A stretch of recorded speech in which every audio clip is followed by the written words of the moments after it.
আবু সাইদ সালাম, আবু সাইদ তোমায় মনে পড়ে আজকের এই দিনে। শহীদ আবু সাইদের কবর জিয়ারত দিয়ে শুরু হলো এনসিপির পদযাত্রা, যে কোনো মূল্যে জুলাই সনদ বাস্তবায়নের ঘোষণা।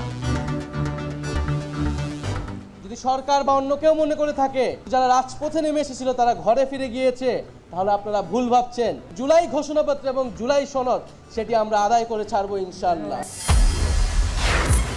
স্বৈরাচার রুখতে প্রতি বছর জুলাই উদযাপনের আহ্বান প্রধান উপদেষ্টার। মাসব্যাপী কর্মসূচির উদ্বোধন, ফ্যাসিবাদ বিরোধী ঐক্য আরও সুসংহত করার তাগিদ। মানবতা বিরোধী অপরাধ মামলায় শেখ হাসিনা, কামাল, সাবেক আইজিপি মামুনের বিরুদ্ধে বিচার শুরুর আবেদন চিফ প্রসিকিউটরের। পরবর্তী শুনানি সোমবার।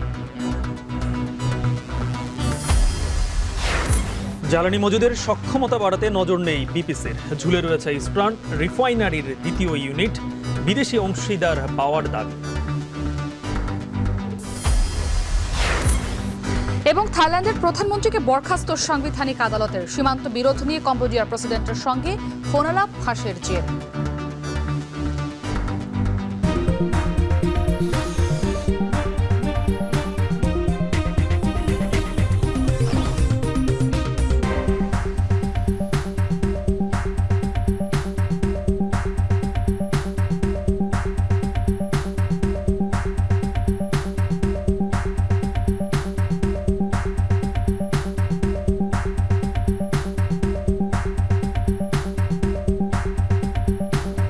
স্বাগত। এখন দুপুরে পুরো আয়োজন জুড়ে আপনাদের সাথে থাকবো আমরা দুজন, আমি ইসরাত মুক্তি, আমি গালিব ইবনে রিয়াজ।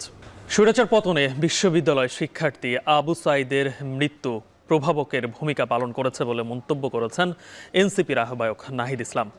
সকালে জুলাই পদযাত্রার শুরুতে রংপুরের পীরগঞ্জে শহীদ আবু সাইদের কবর জিয়ারতের পরেই মন্তব্য করেন তিনি। এ সময় রাষ্ট্র সংস্কার, স্বৈরাচারের বিচার ও নতুন সংবিধান প্রণয়নের দাবি জানিয়ে নাহিদ ইসলাম বলেন, জুলাই সনদের জন্য বাংলার প্রতিটি পথে প্রান্তরে যাবে এনসিপি। ৩রা আগস্ট ঢাকায় বড় জমায়েতের ঘোষণাও দেন এনসিপির এই আহ্বায়ক। আরও জানাচ্ছেন মোকাররম হোসাইন। জুলাই আন্দোলনের সাহসের বাতিঘর হয়ে মৃত্যুর মাধ্যমে আইকনিক চরিত্র হয়ে ওঠেন জুলাই বিপ্লবের প্রথম শহীদ আবু সাইদ। বেগমরোকেয়া বিশ্ববিদ্যালয়ের ১২তম ব্যাচের শিক্ষার্থী আবু সাইদের গ্রামের বাড়ি রংপুরের পীরগঞ্জের জাফরপাড়া হয়ে ওঠে ফেসিবাদ বিরোধী শক্তির প্রেরণার উৎস। সেই পরম্পরায় জুলাই পদযাত্রার আনুষ্ঠানিকতার শুরুটা এখান থেকে করল জাতীয় নাগরিক পার্টি এনসিপি। পহেলা জুলাই সকালে আবু সাইদের কবর জিয়ারতে আসেন এনসিপির কেন্দ্রীয় নেতৃবৃন্দ। আহ্বায়ক নাহিদ ইসলাম, সদস্য সচিব আখতার হোসেন, মুখ্য সংগঠক নাসিরউদ্দিন পাটোয়ারি ছাড়াও ছিলেন দলের শীর্ষ নেতারা। কবর জিয়ারত মোনাজাতের পর আবু সাইদের পরিবারের সঙ্গে দেখা করেন তারা। পরে গণমাধ্যমে কথা বলেন দলের আহ্বায়ক ও সদস্য সচিব। তাদের কণ্ঠে উঠে আসে আওয়ামী লীগের বিচার, সংস্কার ও নতুন সংবিধান প্রণয়নের ইস্যু। দাবি ওঠে গণপরিষদ নির্বাচনের। আবু সাইদের কবর এমন এক জায়গা যেখান থেকে গোটা বাংলাদেশকে আমরা বিনির্মাণ করার সুযোগ পাই। তার কবরের মাটি ছুঁয়ে আমরা আজকে শপথ করছি, যতদিন পর্যন্ত না নতুন বন্দোবস্তের ভিত্তিতে, মৌলিক সংস্কারের ভিত্তিতে নতুন বাংলাদেশ গঠিত হবে, বৈষম্য বিরোধী বাংলাদেশ গঠিত হবে, ততক্ষণ পর্যন্ত ছাত্র জনতার নেতৃত্বে জাতীয় নাগরিক পার্টি এনসিপির এই সংগ্রাম অব্যাহত থাকবে। এ সময় স্বৈরাচারের পতন ঘটাতে আবু সাইদের মৃত্যু অনুঘটকের ভূমিকা পালন করেছিল এমন মন্তব্য করেন দলের শীর্ষ নেতা নাহিদ ইসলাম। বলেন, আবু সাইদের বুক চিতিয়ে জীবন দেওয়ার ঘটনা তাদের লড়াইয়ে অনুপ্রেরণা জুগিয়েছে। বলেন, দাবি আদায়ে আগস্টে রাজধানীতে হবে বড় সমাবেশ। জুলাই সনদ নিয়ে টালবাহানা শুরু হয়েছে। আমরা স্পষ্টভাবে হুঁশিয়ারি দিতে চাই, আমরা বাংলার প্রতিটি পথে প্রান্তরে যাব। আমরা বাংলার ছাত্র জনতা, তরুণ, শ্রমিকদেরকে আবারও রাজপথে নেমে আসতে আহ্বান জানাবো। এবং আমরা ৩রা আগস্ট ঢাকায় আসছি, বাংলাদেশের জনগণকে, ছাত্রদেরকে, শ্রমিকদের সাথে নিয়ে আমরা ঢাকায় ঢুকবো এবং আমাদের যে জুলাই ঘোষণাপত্র এবং জুলাই সনদ সেটি আমরা আদায় করে ছাড়বো ইনশাআল্লাহ। এ সময় মৌলিক সংস্কারের ভিত্তিতে যতদিন পর্যন্ত নতুন বাংলাদেশ অর্জিত না হবে ততদিন ছাত্র জনতা রাজপথে থাকবে বলে হুঁশিয়ারি উচ্চারণ করেন এনসিপি নেতারা। কবর জিয়ারত শেষে গাইবান্ধার উদ্দেশ্যে রওনা করেন পদযাত্রার বহর। আবু সাঈদের মৃত্যুর মধ্য দিয়ে কোটা সংস্কার আন্দোলন রূপ নিয়েছিল রাষ্ট্র সংস্কার আন্দোলনে। আবু সাঈদের মৃত্যু প্রমাণ করেছে তৃতীয় প্রজন্মের বাংলাদেশ দেশের প্রশ্নে আপোস করবার নয়। তবে জুলাই বিপ্লবের বছর পূর্তিতে বিপ্লবের যে ঐক্যের ফাটল সেটি কতখানি পুনরুজ্জীবিত হয় সেটি এখন দেখার বিষয়। রংপুরের পীরগঞ্জ থেকে মোকাররম হোসাইন, এখন। স্বৈরাচার রুখতে প্রতি বছর জুলাই উদযাপনের আহ্বান জানিয়েছেন প্রধান উপদেষ্টা ডক্টর মোহাম্মদ ইউনূস। জুলাই গণ অভ্যুত্থানের বর্ষপূর্তি উদযাপন উপলক্ষে সকালে সরকারের মাসব্যাপী কর্মসূচির উদ্বোধন অনুষ্ঠানে প্রধান উপদেষ্টা এই আহ্বান জানান। এ সময় তিনি বলেন, আরেকটি স্বৈরাচারের পতনে আর যেন 16 বছর অপেক্ষা করতে না হয়। জুলাইকে গণজাগরণ ও ঐক্যের মাসে পরিণত করার আহ্বান জানান অন্তর্বর্তী সরকার প্রধান। প্রতিবেদনে বিস্তারিত।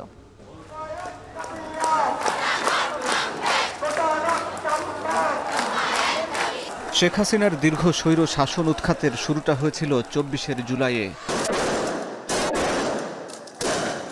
মৃত্যু ভয় উপেক্ষা করে ছাত্র জনতার গণ আন্দোলন 36 দিনের মাথায় রূপ নেয় রক্তাক্ত গণ অভ্যুত্থানে, আসে চূড়ান্ত বিজয়। গণ অভ্যুত্থানের প্রথম বর্ষপূর্তি উদযাপনের উদ্যোগ নিয়েছে গণ অভ্যুত্থানের সরকার। ধর্মীয় উপাসনালয়ে শহীদদের স্মরণে দোয়া, খুনিদের বিচারের দাবিতে গণস্বাক্ষর কর্মসূচি, ভিডিও প্রদর্শন, শহীদ পরিবারের সঙ্গে প্রধান উপদেষ্টার সাক্ষাৎ, মানিক মিয়া এভিনিউ অভিমুখে বিজয় মিছিল সহ মাসব্যাপী কর্মসূচির উদ্বোধন করেন প্রধান উপদেষ্টা অধ্যাপক মোহাম্মদ ইউনূস। সে বিশ্বাস নিয়ে আমি আজ আপনাদের আহ্বান জানাই। মঙ্গলবার নিজ কার্যালয়ে উদ্বোধনী অনুষ্ঠানে প্রধান উপদেষ্টা বলেন, জুলাই কেবল আবেগ নয়, জুলাই গণতন্ত্র পুনরুদ্ধারের ডাক। জুলাই গণঅভ্যুত্থানের সময় যে ঐক্য তৈরি হয়েছিল, এই জুলাই এসে আবার সেই ঐক্য সুসংহত করার আহ্বান জানান তিনি। আসুন এই জুলাই মাসকে পরিণত করি গণজাগরণের মাস, ঐক্যের মাসে। যে লক্ষ্যে আমাদের তরুণ ছাত্ররা, জনতা, রিক্সা চালক, শ্রমিক, কিশোররা শহীদ হয়েছিল, সেই লক্ষ্য বাস্তবায়নে আমরা আবার নতুন করে শপথ নেব। আমাদের এই কর্মসূচির মূল লক্ষ্য জনগণকে গণতান্ত্রিক অধিকার সম্পর্কে সচেতন করা, রাজনৈতিক দায়বদ্ধতার দাবি জানানো এবং রক্তের বিনিময়ে পাওয়া সংস্কারের এই সুযোগকে হারিয়ে না ফেলা। প্রতি বছর জুলাই উদযাপন করার আহ্বান জানিয়ে প্রধান উপদেষ্টা বলেন, স্বৈরাচারের নতুন পাতা মেলার আগেই ধরে ফেলতে হবে। আমরা প্রতি বছর এই সময়কালটা উদযাপন করব, যাতে পরবর্তীতে 16 বছর আমাদের অপেক্ষা করতে না হয় আবার এই অভ্যুত্থান করার জন্য। আমরা প্রতি বছর এটা করব, যাতে কোনো স্বৈরাচারের কোনো চিহ্ন দেখা গেলে সেটা তাৎক্ষণিকভাবে আমরা বিনাশ করতে পারি। অনুষ্ঠানে জুলাই শহীদ স্মরণে জাতীয় বিশ্ববিদ্যালয়ের শিক্ষাবৃত্তি চালুর ঘোষণা দেন শিক্ষা উপদেষ্টা। এ সময় 3 শিক্ষার্থীর হাতে শিক্ষাবৃত্তি তুলে দেন অন্তর্বর্তী সরকার প্রধান। সেই জুলাই গণ অভ্যুত্থানকে। হাসিব বিল্লাহ, এখন, ঢাকা। জুলাই আগস্ট গণ অভ্যুত্থানের বর্ষপূর্তি উপলক্ষে মাসব্যাপী কর্মসূচির অংশ হিসেবে রাজধানীর বাংলাদেশ চীন মৈত্রী সম্মেলন কেন্দ্রে শহীদ পরিবারের সদস্যদের সম্মানে জাতীয় ঐক্য ও গণতান্ত্রিক অভিযাত্রার শীর্ষক অনুষ্ঠানের আয়োজন করেছে বিএনপি। এ নিয়ে বিস্তারিত জানাতে সরাসরি যুক্ত হচ্ছেন সহকর্মী জাওয়াদ মাহমুদ। জাওয়াদ, কি রয়েছে এই কর্মসূচিতে, আর তারেক রহমান কখন বক্তব্য রাখবেন?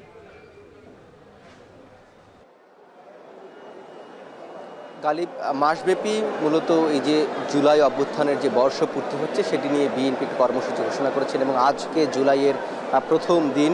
আজকে মূলত বিএনপি বিভিন্ন রাজনৈতিক দলের নেতৃবৃন্দের আমন্ত্রণ জানিয়েছেন এখানে, তাদের নিয়ে একটি আলোচনা সভা হবে এবং এছাড়া এই যে যারা জুলাইয়ে যারা শহীদ হয়েছেন, আহত হয়েছেন এবং এছাড়া যারা এই যে দীর্ঘ 15-16 বছর রাজনৈতিক নিপীড়নের কারণে হত্যাকাণ্ডের শিকার হয়েছেন তাদেরকেও মূলত এখানে আমন্ত্রণ জানানো হয়েছে এবং এটি মূলত এই যে গণ অভ্যুত্থান 2024 জাতীয় ঐক্য গণতান্ত্রিক অভিযাত্রা নামে এই আজকে অনুষ্ঠানটি সেটি হচ্ছে এবং এখানে প্রধান অতিথি হিসাবে বিএনপির চেয়ারপারসন বেগম খালেদা জিয়া তিনি তার থাকার কথা রয়েছে, অর্থাৎ বক্তব্য দেওয়ার কথা রয়েছে এবং আজকে আনুষ্ঠানিকভাবে দুপুর 3টা নাগাদ শুরু হবে এবং সেখানে উদ্বোধক হিসেবে থাকবেন দলটির ভারপ্রাপ্ত চেয়ারম্যান তারেক রহমান এবং বিশেষ অতিথি হিসাবে বিএনপির মহাসচিব মির্জা ফখরুল ইসলাম আলমগীর তিনি থাকবেন।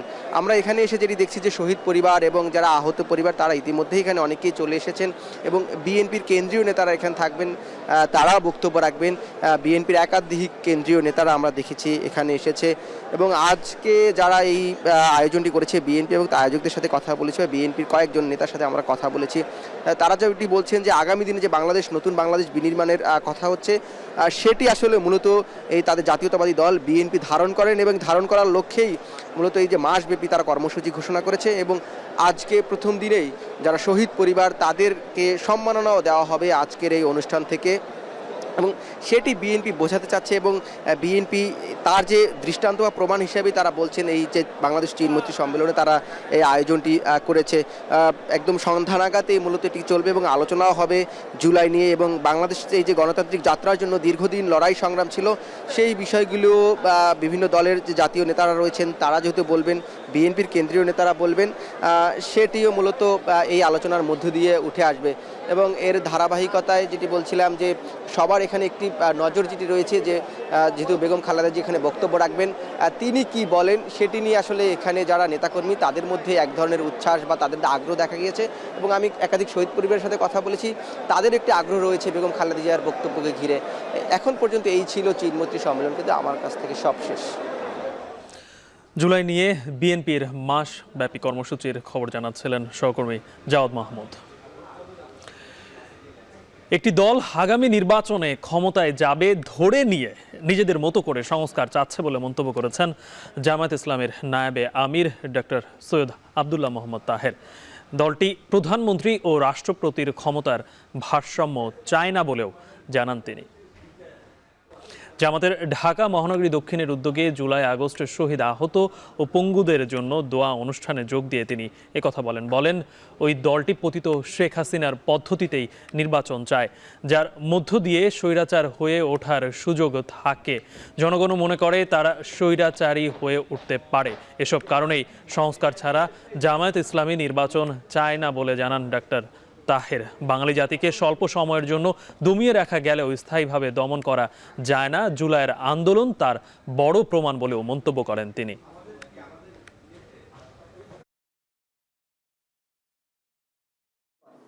হিসাব কিছু আছে, আমাদের কাছে কিছু নাই। নিহত হয়, জীবন দিয়েছে।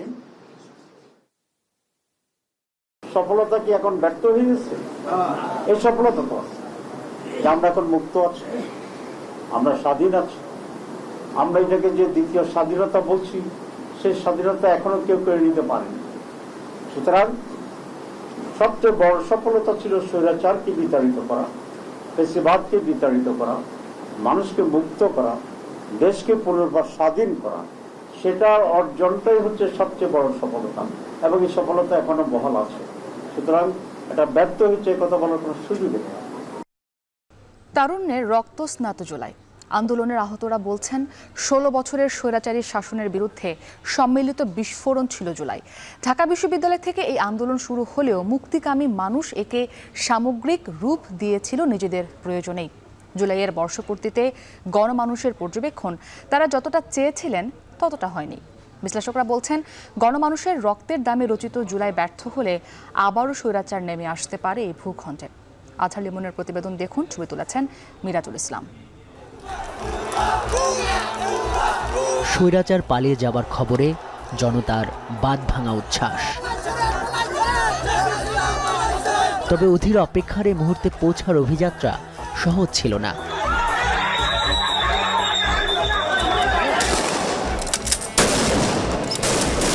কত তরুণ, কত কিশোরের ক্ষত বিক্ষত লাশ, বুলেট বিঁধে থাকা শরীর, কত আতঙ্কের নির্ঘুম রাত শেষে এক ৫ আগস্ট।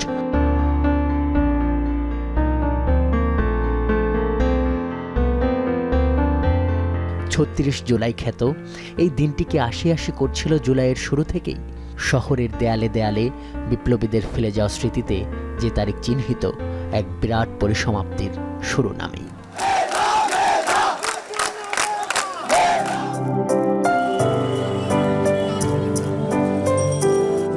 ইটকাঠের দূষিত বাতাসের শহরে এক টুকরো অবসর খ্যাত এই ঢাকা বিশ্ববিদ্যালয়। আড্ডা খুনসুটির ছায়া ঘেরাই ক্যাম্পাস থেকেই আরেকবার আসলো ইতিহাসের বাক বদলের ডাক এবং নিঃসন্দেহে এটা শুরু কোটা সংস্কার আন্দোলন নামেই। ঢাকা ইউনিভার্সিটির আন্দোলনে লিড দিচ্ছে বা তারা আমাদেরকে যেভাবে নির্দেশনা দিচ্ছে আমরা সেভাবে আন্দোলন করতে তা না, যার যার মতো করে রাস্তায় নামছে। আমাদের তো 14 তারিখ পর্যন্ত এটা আন্দোলন ছিল শুধু কোটা নিয়ে।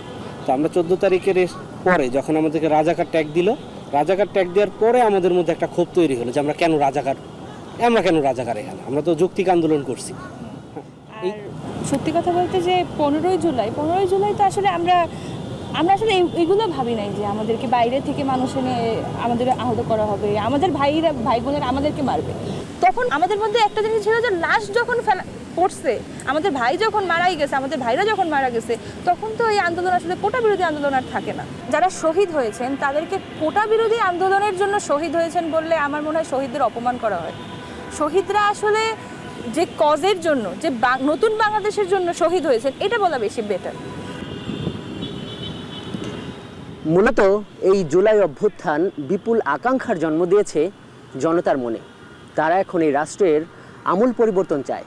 তারা আশা করেছিল স্বৈরাচার পতনের এই অভূতপূর্ব ঘটনা সেবা, রাজনীতি কিংবা সরকারে মানুষের অধিকারের পক্ষে একটা বড় পরিবর্তন আনবে, কিন্তু তার হয়েছে কতটা?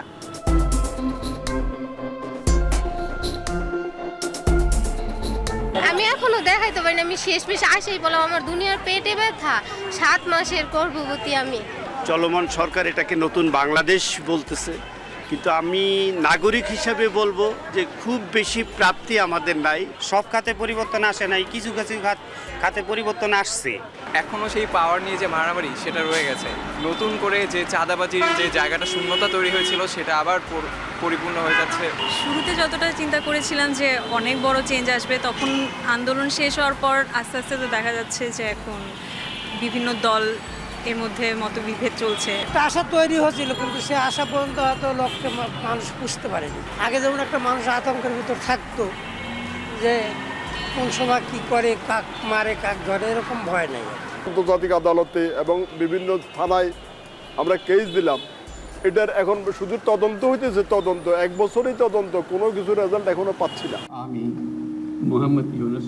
এটা ঠিক, গণঅভ্যুত্থানের মতো একটা বড় পট পরিবর্তনের পর সব ক্ষেত্রে স্থিতিশীলতা আনা সহজ ব্যাপার নয়, এবং রাষ্ট্র পুনর্গঠন প্রক্রিয়ায় রপ্তানি ও রিজার্ভ বাড়ানো, বিভিন্ন সরকারি সেবা ও প্রকল্পে অর্থ সাশ্রয় করা, অর্থনৈতিক পরিস্থিতির প্রকৃত চিত্র তুলে ধরার মতো যেসব অন্তর্নিহিত নীতি সংক্রান্ত উদ্যোগ নিচ্ছে সরকার, সরাসরি তার সুফল এখনই জনগণ পাচ্ছে না। তবে দৃশ্যমান উদ্যোগের মধ্যে আছে বিভিন্ন সংস্কার কমিশন গঠন, আইনশৃঙ্খলা পরিস্থিতি পাল্টানো এবং গণহত্যার বিচার শুরু। উপভোগের জায়গা তো না, এটা আসলে দায়িত্বের জায়গা। জুলাই গণঅভ্যুত্থানের নায়ক এবং নবগঠিত এনসিপির আহ্বায়ক নাহিদ ইসলাম, যিনি আবার সরকারেও ছিলেন, প্রশ্ন করেছিলাম অভ্যুত্থানের 1 বছরের মূল্যায়ন সম্পর্কে।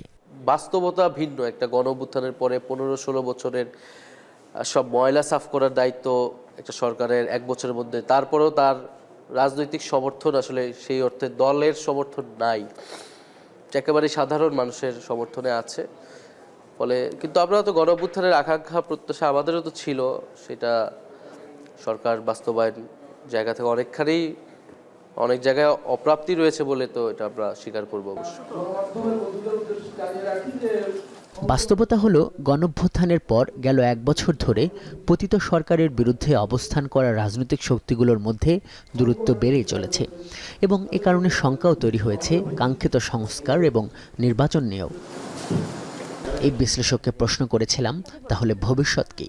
এই অভ্যুত্থানে মানুষ যেভাবে অকাতরে জীবন দিচ্ছে, বাচ্চা বাচ্চা ছেলেরা, এত কষ্ট লাগে, তারপরে যে পঙ্গু হয়ে পড়ে আছে, এদের প্রতি আমাদের একটা দায়িত্ব নাই?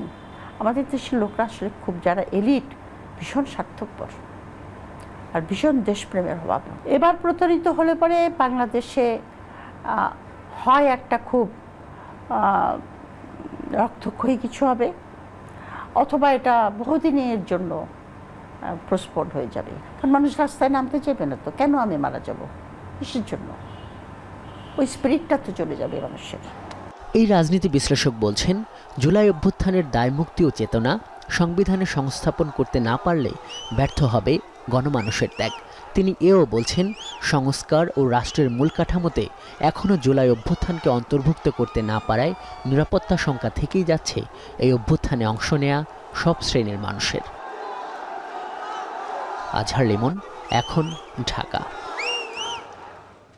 জুলাই আগস্টের গণ অভ্যুত্থানে সংঘটিত মানবতা বিরোধী অপরাধের মামলায় শেখ হাসিনা সহ 3 জনের বিরুদ্ধে অভিযোগ গঠনের পরবর্তী শুনানির জন্য 7 জুলাই দিন ধার্য করেছেন আন্তর্জাতিক অপরাধ ট্রাইব্যুনাল। শেখ হাসিনাকে সব হত্যার নির্দেশদাতা দেখিয়ে 5টি অভিযোগ আনা হয়েছে। বিচার কাজ সরাসরি বিটিভির মাধ্যমে সম্প্রচার করা হয়েছে। আরও জানাচ্ছেন জাহিদ হাসান। 24 জুলাই আগস্টের গণ অভ্যুত্থানে ছাত্র জনতার আন্দোলন দমনে পুলিশকে মারণাস্ত্র ব্যবহারের নির্দেশ দিয়েছেন শেখ হাসিনা। এমন অভিযোগ তুলে তার বিচারের জন্য ট্রাইব্যুনালে অভিযোগ গঠনের শুনানি শুরু করেছেন চিফ প্রসিকিউটর তাজুল ইসলাম। তদন্তকালে আসামি শেখ হাসিনা, আসামি আসাদুজ্জামান খান কামাল এবং চৌধুরী আব্দুল আল মামুনের বিরুদ্ধে মঙ্গলবার বিচারপতি গোলাম মর্তুজা মজুমদারের নেতৃত্বে 3 সদস্যের ট্রাইব্যুনালে এই শুনানি শুরু হয়েছে। বিটিভির মাধ্যমে সরাসরি বিচার কাজ সম্প্রচার করা হয়। শুনানিতে শেখ হাসিনার বিরুদ্ধে 5টি অভিযোগ আনা হয়েছে। রংপুরে আবু সাইদ হত্যা, আশুলিয়ায় 6 জনকে পুড়িয়ে হত্যা, চানখারপুলে 7 জনকে হত্যা, আন্দোলনকারী শিক্ষার্থীদের রাজাকারের নাতিপুতি বলে উস্কানি দেয়া সহ সব ঘটনার নির্দেশদাতা হিসাবে শেখ হাসিনাকে মামলার বিবরণীতে তুলে ধরা হয়। এ মামলায় পলাতক সাবেক স্বরাষ্ট্রমন্ত্রী আসাদুজ্জামান খান কামালকেও আসামি করা হয়েছে। আর গ্রেফতার থাকা সাবেক পুলিশ প্রধান চৌধুরী আব্দুল্লাহ আল মামুনকে হাজির করা হয় ট্রাইব্যুনালে। তাদেরকে শেখ হাসিনার অন্যতম প্রধান সহযোগী বলা হয়েছে। পর্যালোচনা করার জন্য যে পর্যাপ্ত সময় দরকার ছিল স্যার, সেটা স্যার আমি সত্যিকার অর্থে শেখ হাসিনার বিরুদ্ধে আনা অভিযোগ আমলে নিয়ে বিচার শুরু করার আবেদন জানান চিফ প্রসিকিউটর। এ সময় শেখ হাসিনার পক্ষে রাষ্ট্রনিযুক্ত আইনজীবী সময়ের আবেদন করলে ট্রাইব্যুনাল শুনানির জন্য 7 জুলাই দিন ধার্য করেন। সাবেক প্রাইম মিনিস্টার শেখ হাসিনার পক্ষে এরকম কোনো মামলা বাংলাদেশে, মানে শেখ হাসিনা বলতে চাচ্ছি যে আরও অন্য কোনো প্রধানমন্ত্রীর বিরুদ্ধে এরকম কোনো মামলা হয় নাই এবং একটি কঠিন গুরুতর চার্জের মামলা। এই কঠিন গুরুতর চার্জের মামলা, এই কারণে আমি সময় চেয়েছি। শেখ হাসিনার বিরুদ্ধে 8747 পৃষ্ঠার অভিযোগপত্র উপস্থাপন করা হয়েছে। দ্বিতীয় দিনের মতো অভিযোগ গঠনের উপর শুনানি শেষ হয়েছে। জাহিদ হাসান, এখন ঢাকা। গালিব, আজ প্রাচ্যের অক্সফোর্ড ঢাকা বিশ্ববিদ্যালয়ের 104তম প্রতিষ্ঠা বার্ষিকী এবং বৈষম্যহীন ও অন্তর্ভুক্তিমূলক সমাজ বিনির্মাণে ঢাকা বিশ্ববিদ্যালয়, এই স্লোগানে এবছরের যে প্রতিষ্ঠা বার্ষিকী সেটি পালিত হচ্ছে। এবং আমরা একটি পরিবর্তিত একটি সময়ের আসলে দাঁড়িয়ে রয়েছি, যে ক্রান্তি লগ্নে পথ দেখিয়েছিল এই বিশ্ববিদ্যালয়টি। তো একটু প্রশ্ন থেকে যায় যে বিশ্ববিদ্যালয়ের কাছে সাধারণ মানুষের প্রত্যাশা আসলে কতটুকু? এবং সবথেকে বড় যে জিনিস মুক্তি, সেটা হচ্ছে যে এই বৈষম্য নিয়ে এই জুলাইয়ের আপনি পরিবর্তিত পরিস্থিতির কথা বলছেন যে শুরু হয়েছিল, সেই বৈষম্যই বা কতটুকু দূর করতে পেরেছে এই বিশ্ববিদ্যালয়? কারণ জুলাইয়ের পরে এই বিশ্ববিদ্যালয়ের দায়িত্ব কিন্তু আরও অনেক বহু গুণে বেড়ে গেছে। তো এই প্রতিষ্ঠাবার্ষিকী উপলক্ষে তারা কি কি কর্মসূচি রাখছে তার খোঁজ খবর রেখেছেন সহকর্মী আরিফ হোসেন। প্রাচ্যের অক্সফোর্ড খ্যাত ঢাকা বিশ্ববিদ্যালয় ব্রিটিশ বিরোধী আন্দোলন থেকে বাংলাদেশের জন্ম। সব জায়গায় ছিল এই বিশ্ববিদ্যালয়ের শিক্ষার্থীদের ভূমিকা। এই বিশ্ববিদ্যালয় কিভাবে দেশের সংকটে সমাধান হয়ে পাশে থাকে তার সবথেকে বড় প্রমাণ 36 জুলাই। জাতির শিক্ষক হয়ে সেদিন এই বিশ্ববিদ্যালয়ের শিক্ষার্থীরা পথ দেখিয়েছিল বাংলাদেশকে, এনে দিয়েছিল নতুন স্বাধীনতা। বাংলাদেশকে পথ দেখানো এই ঢাকা বিশ্ববিদ্যালয়ের 104তম প্রতিষ্ঠা বার্ষিকীর শুরুটা বর্ণাঢ্য র্যালির মধ্য দিয়ে হয়, যেখানে যোগ দেন শিক্ষক, শিক্ষার্থী, কর্মকর্তা ও কর্মচারীরা। র্যালিটি শেষ হয় টিএসসিতে। পরে পরিবেশিত হয় জাতীয় সঙ্গীত, উত্তোলন করা হয় জাতীয় পতাকা।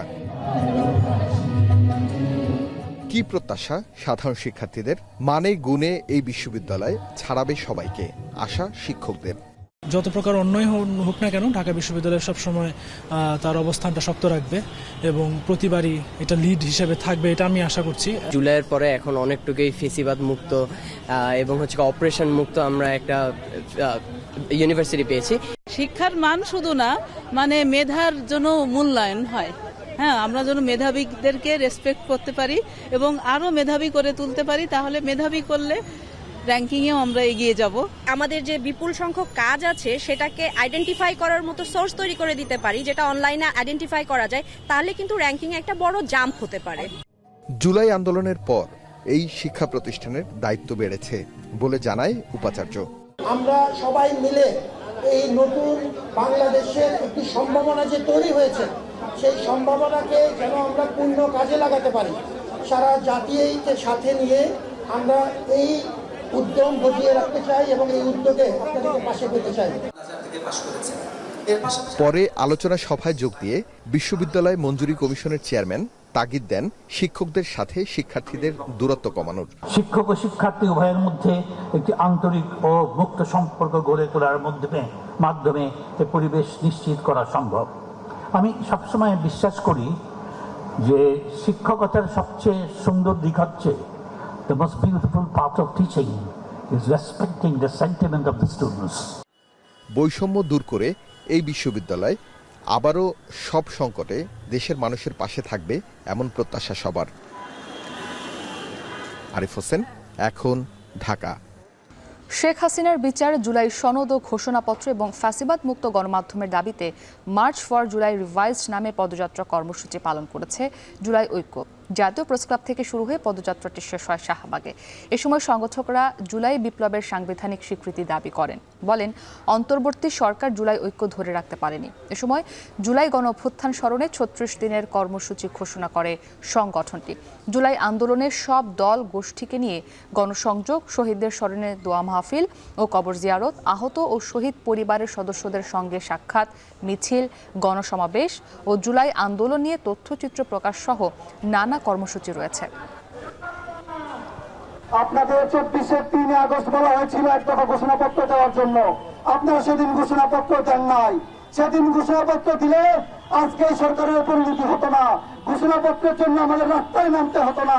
17 থেকে 32 জুলাই অর্থাৎ 1 আগস্ট দেশব্যাপী জুলাইয়ের শপথ পাঠ অনুষ্ঠিত হবে এবং সেখান থেকে দেশের জনগণ এবং ছাত্র জনতাকে ওয়াদাবদ্ধ করাবো যে কোন ধরনের চাঁদাবাজি, টেন্ডারবাজি, তোলাবাজদের হাতে জুলাই বিক্রি করতে দেওয়া যাবে না এবং জুলাই স্পিডকে সমুন্নত রাখতে হবে।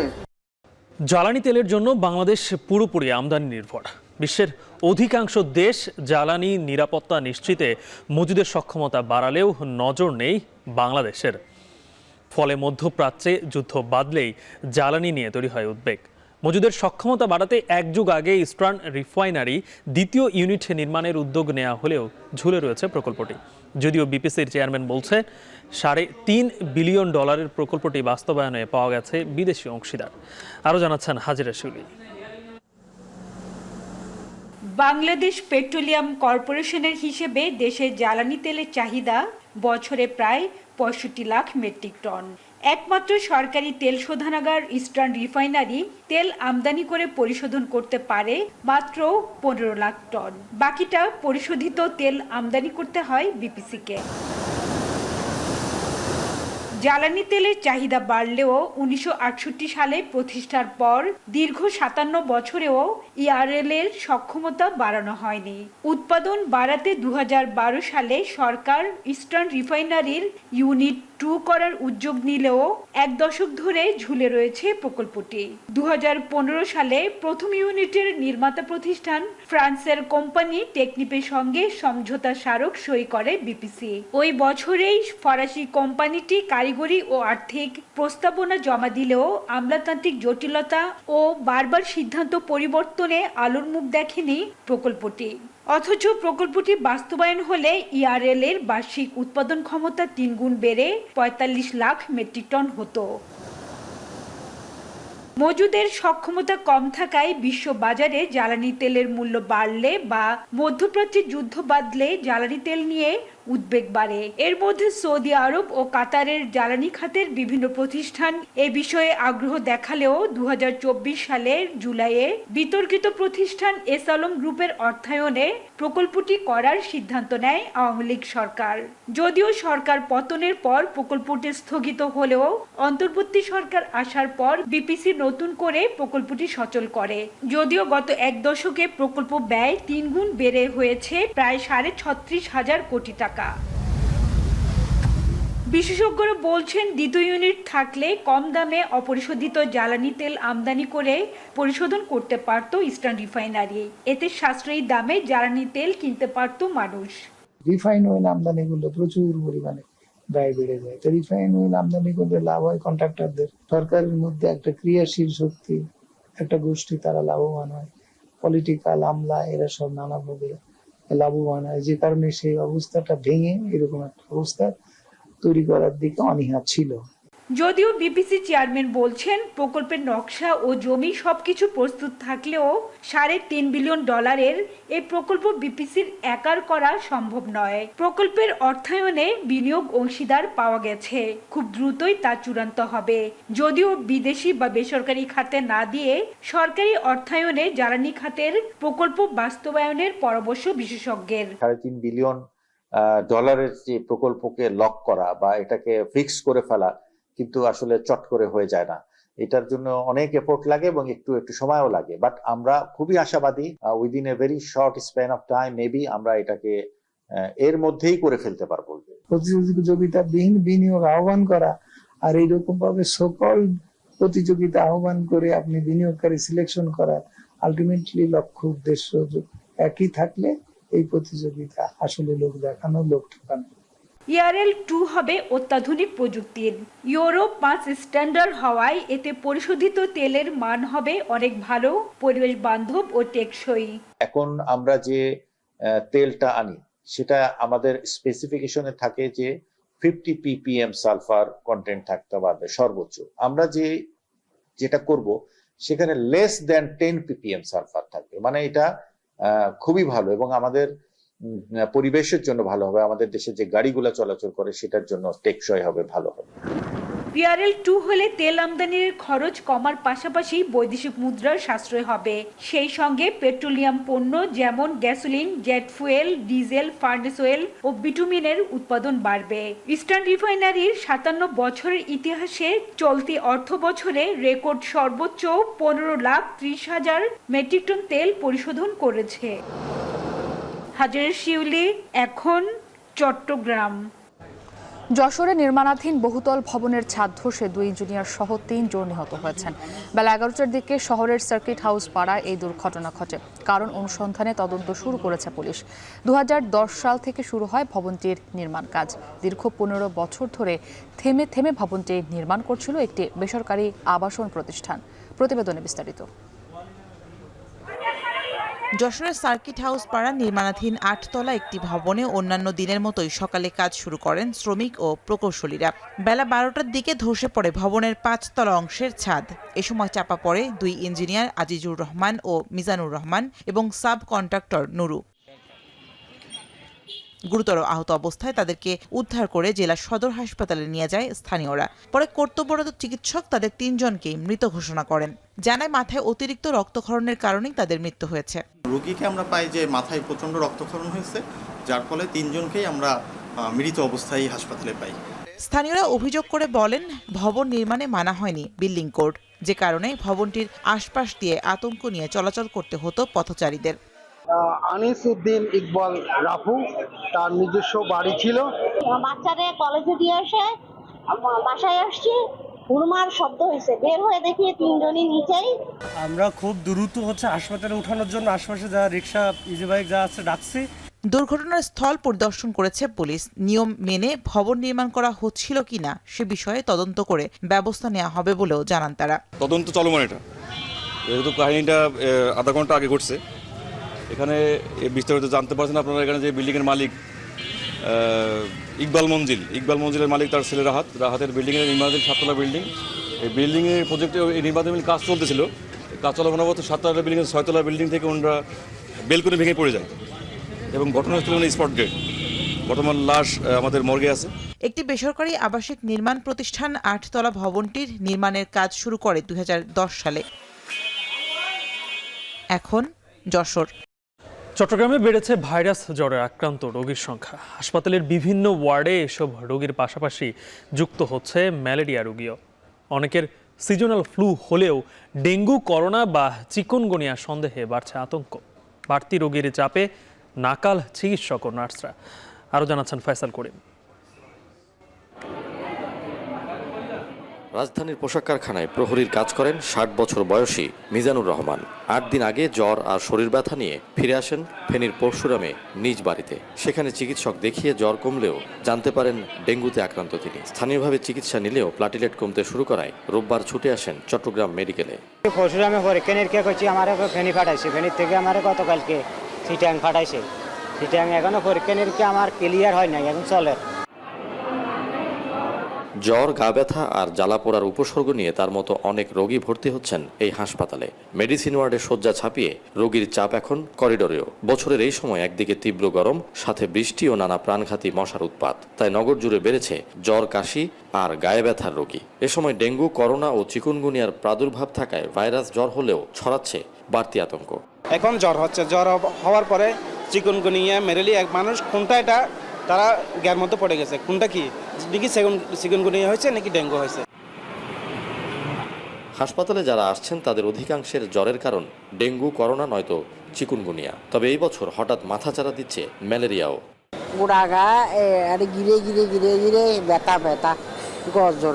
চিকুনগুনিয়া এবং ডেঙ্গু দুইটাই কিন্তু মশাবাহিত রোগ। আমরা যে এই যে মশার প্রজনন ক্ষেত্র ধ্বংস করতে পারছি না, বা এই যে বর্ষার যে শুরুতে যে মশার যে প্রজনন ক্ষেত্র এবং মশার বংশবিস্তার যে আমরা প্রিভেন্ট করতে পারছি না, এটার জন্য কিন্তু এই ভাইরাল ডিজিজগুলো বেশি হচ্ছে। এবং একই সাথে করোনা কিন্তু ওদের সাথে প্রায় সমানতালে এগিয়ে যাচ্ছে। এই সময় বাড়ির আশপাশ পরিষ্কার, মশারি ব্যবহার ও করোনা সতর্কতা মেনে চলার পরামর্শ চিকিৎসকদের। জোর দিচ্ছেন ভিটামিন সি খাওয়ার উপরও। ইমিউনিটি বৃদ্ধি করা হয় এরকম ওষুধ, যেমন ভিটামিন সি আছে, এরকম ফল আমরা যে বলি মালটা, কমলা লেবু, লেবুর শরবত, এগুলো বেশি বেশি খেলে ইমিউনিটি বাড়ে এবং ইনফ্লুয়েঞ্জা কিন্তু আমাদের নিয়ন্ত্রণে থাকতে পারে। মঙ্গলবার চট্টগ্রাম মেডিকেল কলেজ হাসপাতালের 3 মেডিসিন ওয়ার্ডে রোগী ভর্তি আছে 471 জন, যার মধ্যে 11 জন ডেঙ্গু ও 8 জন ম্যালেরিয়ায় আক্রান্ত। ফাইসাল করিম, এখন চট্টগ্রাম। গালিব, ফোনালাপ ফাঁসের ঘটনায় নৈতিকতা লঙ্ঘনের অভিযোগে থাইল্যান্ডের প্রধানমন্ত্রী পেতংতান সিনাওয়াত্রাকে বরখাস্ত করেছেন দেশটির সাংবিধানিক আদালত। এবং আমরা জানি যে কিছুদিন আগে কম্বোডিয়ার প্রেসিডেন্টের সঙ্গে তার যে ফোনালাপটি ফাঁস হয়েছে, সেখানে নিজ দেশের সেনা কমান্ডারকে নিয়ে তিনি সমালোচনা করেছিলেন এবং এটিকে সার্বভৌমত্ব লঙ্ঘনের শামিল হিসেবে ঘোষণা দিয়েছেন দেশটির আদালত। এবং পরিস্থিতি যখন এই দিকে চলে গেছে, তখন ক্ষমতাসীন দল আগাম নির্বাচনের প্রস্তাব দিতে পারে বলে ধারণা করছেন বিশ্লেষকরা। এ নিয়ে একটি প্রতিবেদন রয়েছে। 1 বছর পূর্ণ হবার আগেই ভেঙে গেল পেতাংতন সিনাওয়াত্রার শাসন। ফোনালাপ ফাঁসের ঘটনায় থাইল্যান্ডের সাংবিধানিক আদালতে চলছিল পেতাংতনের দায়িত্ব থেকে বরখাস্ত করার মামলা, যেখানে 9 বিচারকের মধ্যে 7 জনই নৈতিকতা লঙ্ঘনের অভিযোগে প্রধানমন্ত্রীকে বরখাস্ত করার পক্ষে রায় দেন। গেল 28 মে থাইল্যান্ড কম্বোডিয়া সীমান্তে সংঘর্ষে জড়ায় 2 দেশের সেনারা। এ সময় গোলাগুলিতে এক কম্বোডিয়ান সেনা নিহত হন। এরপরই দেশটির সিনেট প্রেসিডেন্ট হুন সেনের সঙ্গে কথা বলেন থাই প্রধানমন্ত্রী পেতাংতন, যেখানে ফাঁস হওয়া ফোনালাপে পেতাংতন নিজ দেশের সেনাবাহিনীর এক কমান্ডারকে সমালোচনার পাশাপাশি অবজ্ঞাসূচক মন্তব্য করেন। পাশাপাশি কম্বোডিয়ার নেতার ইচ্ছা জানতে চান। একে দেশের সার্বভৌমত্ব লঙ্ঘনের শামিল হিসেবে উল্লেখ করেছেন আদালত। সপক্ষে প্রমাণ উপস্থাপনের জন্য থাইল্যান্ডের সাংবিধানিক আদালত পেতাংতনকে 15 দিন সময় বেঁধে দিয়েছেন। রায় ঘোষণার একদিন আগে ফোনালাপ ফাঁসের ঘটনায় ক্ষমা চান তিনি। ফোনালাপের কথোপকথনকে সমঝোতার পদ্ধতি হিসেবে উল্লেখ করার পাশাপাশি আদালতের যে কোনো সিদ্ধান্ত মেনে নেওয়ার প্রতিশ্রুতি দেন থাই প্রধানমন্ত্রী। ধারণা করা হচ্ছে উপপ্রধানমন্ত্রী সুরিয়া জং রুং রুয়াংকিট ভারপ্রাপ্ত প্রধানমন্ত্রীর দায়িত্ব পালন করবেন। এর আগে ফোনালাপ ফাঁসের পর থেকে পেতাংতনের পদত্যাগের দাবিতে উত্তাল ছিল থাইল্যান্ডের রাজপথ।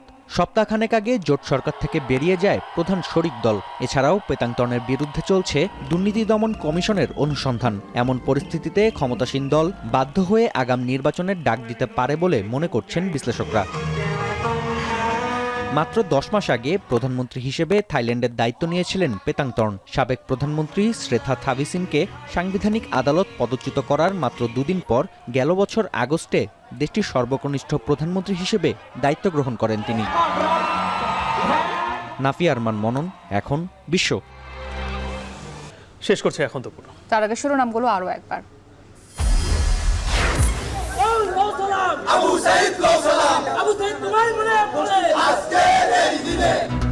শহীদ আবু সাইদের কবর জিয়ারত দিয়ে শুরু হলো এনসিপির পদযাত্রা। যে কোনো মূল্যে জুলাই সনদ বাস্তবায়নের ঘোষণা। যদি সরকার বা অন্য কেউ মনে করে থাকে যারা রাজপথে নেমে এসেছিল তারা ঘরে ফিরে গিয়েছে, তাহলে আপনারা ভুল ভাবছেন। জুলাই ঘোষণাপত্র এবং জুলাই সনদ সেটি আমরা আদায় করে ছাড়বো ইনশাআল্লাহ। স্বৈরাচার রুখতে প্রতি বছর জুলাই উদযাপনের আহ্বান প্রধান উপদেষ্টার। মাসব্যাপী কর্মসূচির উদ্বোধন। ফ্যাসিবাদ বিরোধী ঐক্য আরও সুসংহত করার তাগিদ। মানবতা বিরোধী অপরাধ মামলায় শেখ হাসিনা, কামাল, সাবেক আইজিপি মামুনের বিরুদ্ধে বিচার শুরুর আবেদন চিফ প্রসিকিউটরের। পরবর্তী শুনানি সোমবার। জ্বালানি মজুদের সক্ষমতা বাড়াতে নজর নেই বিপিসির। ঝুলে রয়েছে ইস্টার্ন রিফাইনারির দ্বিতীয় ইউনিট। বিদেশি অংশীদার পাওয়ার দাবি। এবং থাইল্যান্ডের প্রধানমন্ত্রীকে বরখাস্ত সাংবিধানিক আদালতের। সীমান্ত বিরোধ নিয়ে কম্বোডিয়ার প্রেসিডেন্টের সঙ্গে ফোনালাপ ফাঁসের জের।